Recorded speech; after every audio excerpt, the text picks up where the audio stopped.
আসসালামু আলাইকুম রহমতুল্লাহি ওয়া বারাকাতুহু। সবাই কেমন আছেন? আশা করি ভালো আছেন। আলহামদুলিল্লাহ, I am also fine by the grace of almighty Allah. ইংরেজিতে কথা বলা অথবা কোনো কিছু লেখা, আই মিন রাইটিং এবং স্পিকিং, এই দুইটার জন্য বাক্য তৈরিটা কিন্তু অত্যন্ত গুরুত্বপূর্ণ বিষয়। আমার হাতে যে বইটি আপনারা দেখতে পাচ্ছেন, এটা কিন্তু আমাদের স্পোকেন ইংলিশের বই। আপনারা যারা বাড়িতে বসে খুব সহজেই কোনো শিক্ষকের সাহায্য ছাড়াই নিজে খুব সহজেই ইংরেজি শিখতে চান, তারা আমাদের এই বইটি অর্ডার করতে পারেন। কারণ এই বইটির লেসনের ভিডিও ক্লাসগুলো আমাদের ইউটিউব চ্যানেলে সাজানো আছে, যা কিনা ক্লাস 3-র বাচ্চাও দেখে বুঝতে পারবে। আমার বিশ্বাস, আপনি কিছু ভিডিও দেখুন, দেখে যাচাই করুন, তারপরে যদি মনে হয় যে না এটা সম্ভব, আমি ভালো বুঝতে পারছি, সহজ হচ্ছে আমার জন্য, তাহলে আমি বলবো এই বইটি অর্ডার করবেন। বইটি সুন্দরবন কুরিয়ারের মাধ্যমে আমরা বাংলাদেশের যে কোনো জেলায় প্রেরণ করে থাকি। এই বইটি আমাদের কোর্সের বই, তাই কোনো লাইব্রেরিতে বা অন্য কোথাও পাওয়া যায় না। সো আগ্রহী থাকলে আমাদের এই যে কন্ট্যাক্ট নাম্বারে ফোন করবেন 01722331111 অথবা 07111432844। এছাড়া যারা প্রবাসী বন্ধুরা বিদেশে থাকেন, যাদের মনে হচ্ছে প্রয়োজন এরকম একটা বইয়ের কপি, তো সেই ক্ষেত্রে আমাদের সাথে নক করবেন, আমরা ব্যবস্থা করব। তবে তারা প্রবাসীরা নক করবেন এই হোয়াটসঅ্যাপ নাম্বারে 01922331111, ব্যবস্থা করা হবে ইনশাল্লাহ। So guys, come to the point. So dear learners, মনে করেন আচ্ছা আমরা এখন কি করছি? আমরা এখন শিখছি। শেখা ইংরেজি কি? Very simple.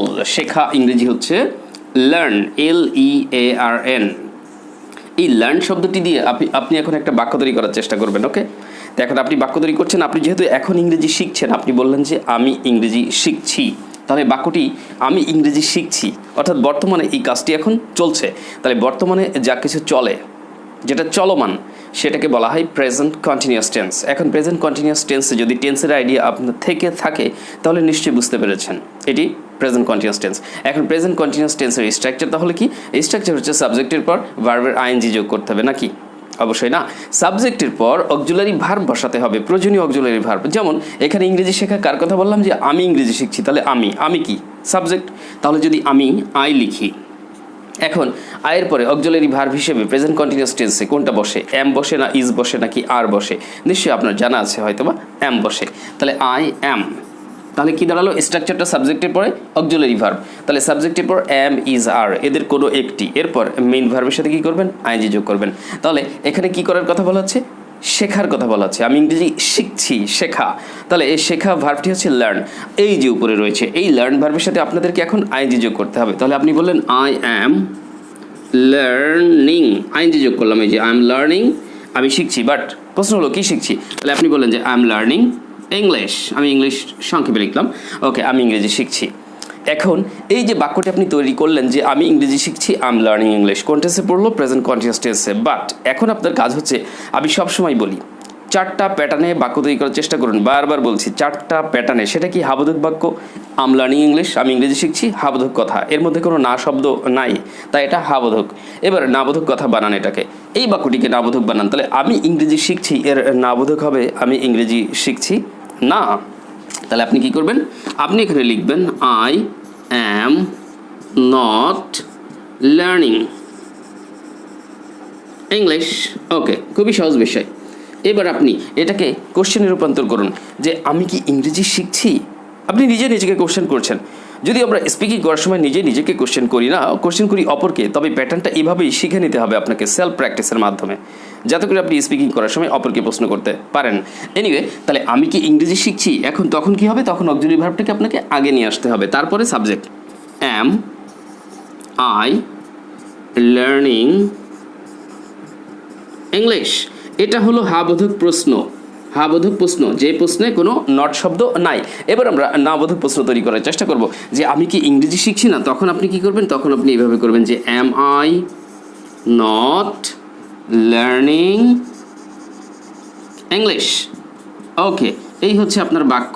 ওকে, তাহলে এই যে 4টা প্যাটার্নের বাক্য হলো, এই 4টা প্যাটার্নের বাক্য আপনাদেরকে খেয়াল রাখতে হবে যে হাবোধক বাক্য, নাবোধক বাক্য, হাবোধক প্রশ্ন, নাবোধক প্রশ্ন। তাহলে আপনি প্রথম থেকে করুন আই এম লার্নিং ইংলিশ, আমি ইংরেজি শিখছি। I am not learning English, আমি ইংরেজি শিখছি না। এম আই লার্নিং ইংলিশ, আমি কি ইংরেজি শিখছি? Am I not learning English, আমি কি ইংরেজি শিখছি না। এখন আপনি এই 4টা বাক্য আমার মতো করে, আমি যেভাবে বললাম, ইংরেজি বাংলা, ইংরেজি বাংলা, ইংরেজি বাংলা, ঠিক এইভাবেই আপনাকে দ্রুত গতিতে পড়তেও পারতে হবে।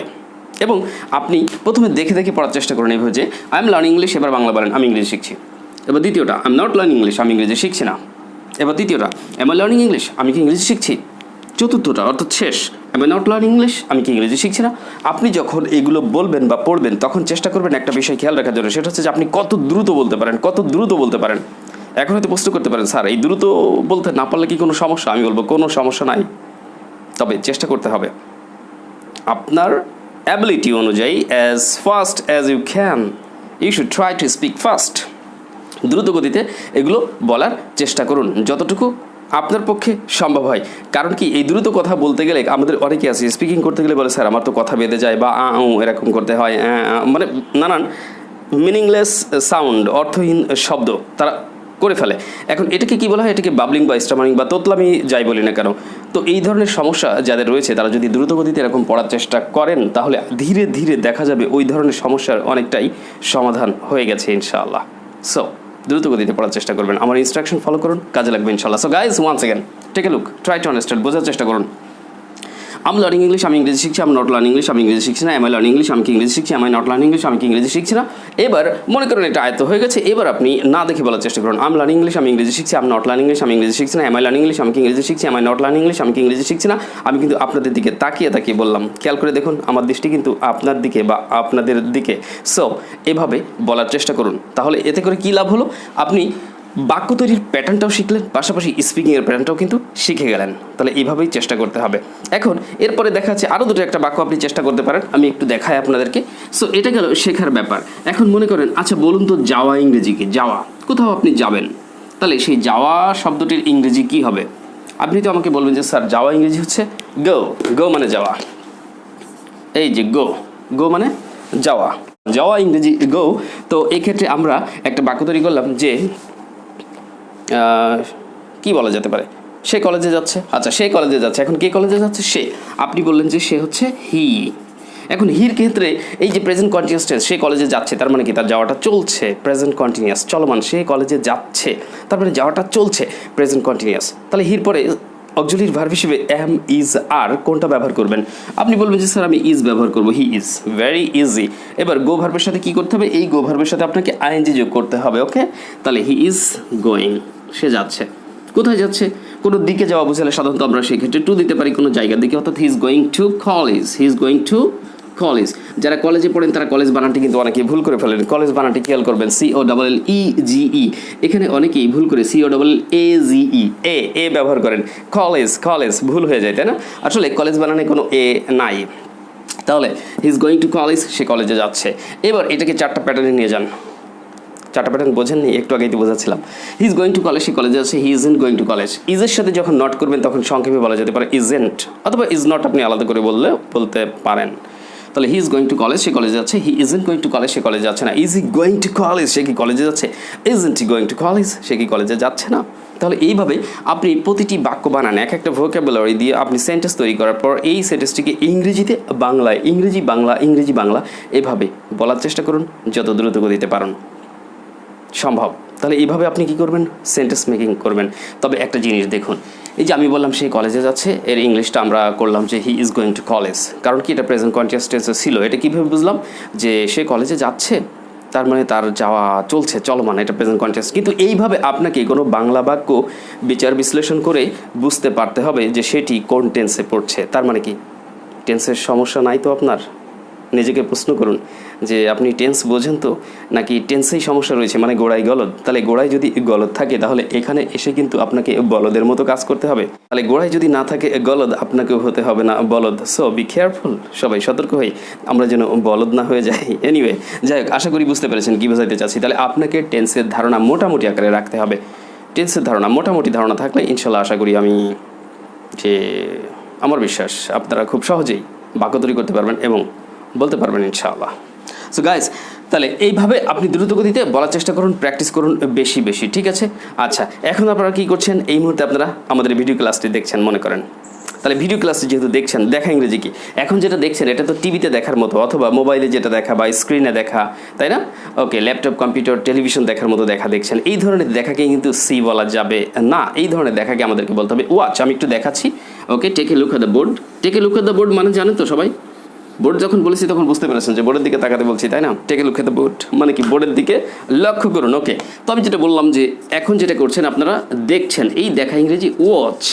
ওয়াচ মানে হচ্ছে লক্ষ্য করে দেখা, আবার ওয়াচ মানে আমরা যে হাতে যে ঘড়িটা পরি, আমাদের হাতে ঘড়ি থাকে, আমার হাতে নাই, জাস্ট বোঝাচ্ছি, হাতের কবজিতে, এই কবজিতে ঘড়ি পরা হয়, যেমন এখানে হাত ঘড়ি বলা হয় রিস্ট ওয়াচ।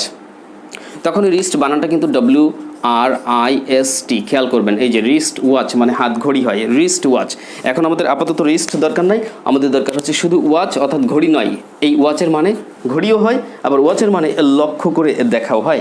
তাহলে আমরা লক্ষ্য করে দেখা এই অর্থে বলছি। এখন আপনি বলছেন যে আমি এই ভিডিও ক্লাসটি এখন দেখছি, তাহলে আমি এই ভিডিও ক্লাসটি এখন দেখছি, তাহলে এখন কথাটি বাদ দিয়ে বলি আমি ভিডিও ক্লাসটি দেখছি, সহজে বোঝাই। তাহলে এই আয়ের পরে কী হবে, এম ইজারের কোনটা, অ্যাম, হ্যাঁ আই অ্যাম। এবার দেখছি, তাহলে ওয়াচের সাথে কী করবেন, এটাও তো চলমান প্রেজেন্ট কন্টিনিউয়াস, আইএনজি করতে হবে। তাহলে আই এম ওয়াচিং, বলেন I am watching this class, আমি ক্লাসটা এখন দেখছি। এই দেখাটাকে আমরা ওয়াচ বলছি। তাহলে আমি এই ক্লাসটা এখন দেখছি, I am watching this class. এবার এটার বাংলা করুন, বাংলা কি, আমি ক্লাসটি দেখছি। তাহলে প্রত্যেকটা ইংরেজি বলার পাশাপাশি তার বাংলা বলতে হবে। এবার চলুন এটাকে আমরা নেগেটিভে নিয়ে যাবো, আমি এই ক্লাসটি এখন দেখছি না, I am not watching this class, আমি ক্লাসটি দেখছি না, I am not watching this class. এবার প্রশ্ন করুন, আমি কি ক্লাসটি দেখছি, am I watching this class, আমি কি ক্লাসটি দেখছি না, am I not watching this class. তাহলে এইভাবে আপনি প্রত্যেকটা বাংলা বাক্যকে 4টা প্যাটার্ন নিয়ে যাচ্ছেন, ইংরেজিতে বলছেন বাংলায়, ইংরেজিতে বলছেন বাংলায়। আমার এই ইনস্ট্রাকশন যদি আপনি সত্যিই ফলো করেন একজন অনুগত ছাত্র বা ছাত্রীর ন্যায়, আশা করি তাহলে আপনার অনেক উন্নতি হবে ইনশাআল্লাহ। So guys, hope you got it the technique. আশা করি বুঝতে পেরেছেন কৌশলটা আসলে কি। এই কৌশল ব্যবহার করুন, এইভাবে আপনারা প্র্যাকটিস করুন। আর যাদের ওই যে বললাম, যারা বাড়িতে বসে খুব সহজে ইংরেজি শিখতে চান নিজে নিজে কোনো শিক্ষকের সাহায্য ছাড়া, তারা আমাদের বইটি সংগ্রহ করবেন। আর বইটি সংগ্রহ করার জন্য আমাদের এই যে স্ক্রিনে নাম্বার দেওয়া আছে, আপনি স্ক্রিনশট নিয়ে রাখুন এখান থেকে, অথবা নোট করে রাখুন নাম্বারটা, আমাদের সাথে সরাসরি যোগাযোগ করুন, কুরিয়ার মাধ্যমে বইটা নিয়ে নেবেন। আর যারা প্রবাসী বন্ধুরা আছেন তারা আমাদের এই হোয়াটসঅ্যাপ নাম্বারে নক করুন, বইয়ের ব্যবস্থা করে দিব ইনশাআল্লাহ। ওকে, সহজে ইংরেজি শেখার জন্য নিয়মিত আমাদের মেন্টরস টিউটোরিয়াল চ্যানেলের এই ভিডিও ক্লাসগুলো আপনারা দেখুন। আর ভিডিওটি ভালো লেগে থাকলে অবশ্যই প্লিজ একটা লাইক দিয়ে যাবেন, হ্যাঁ। আর নতুন ভিডিও থাকলে অবশ্যই সাবস্ক্রাইব করে রাখুন, কাজে লাগবে। সো আর বকবক করছি না, আপাতত এখানে শেষ করছি। সবাই অনেক অনেক ভালো থাকেন, সুস্থ থাকেন। কথা হবে হয়তো খুব দ্রুত গতিতে আল্লাহ তাআলা চাইলে নতুন কোনো ভিডিওতে। ততক্ষণ সবাই ভালো থাকুন, সুস্থ থাকুন। All the best, take care, আসসালামু আলাইকুম, হ্যাভ এ লাভলি টাইম।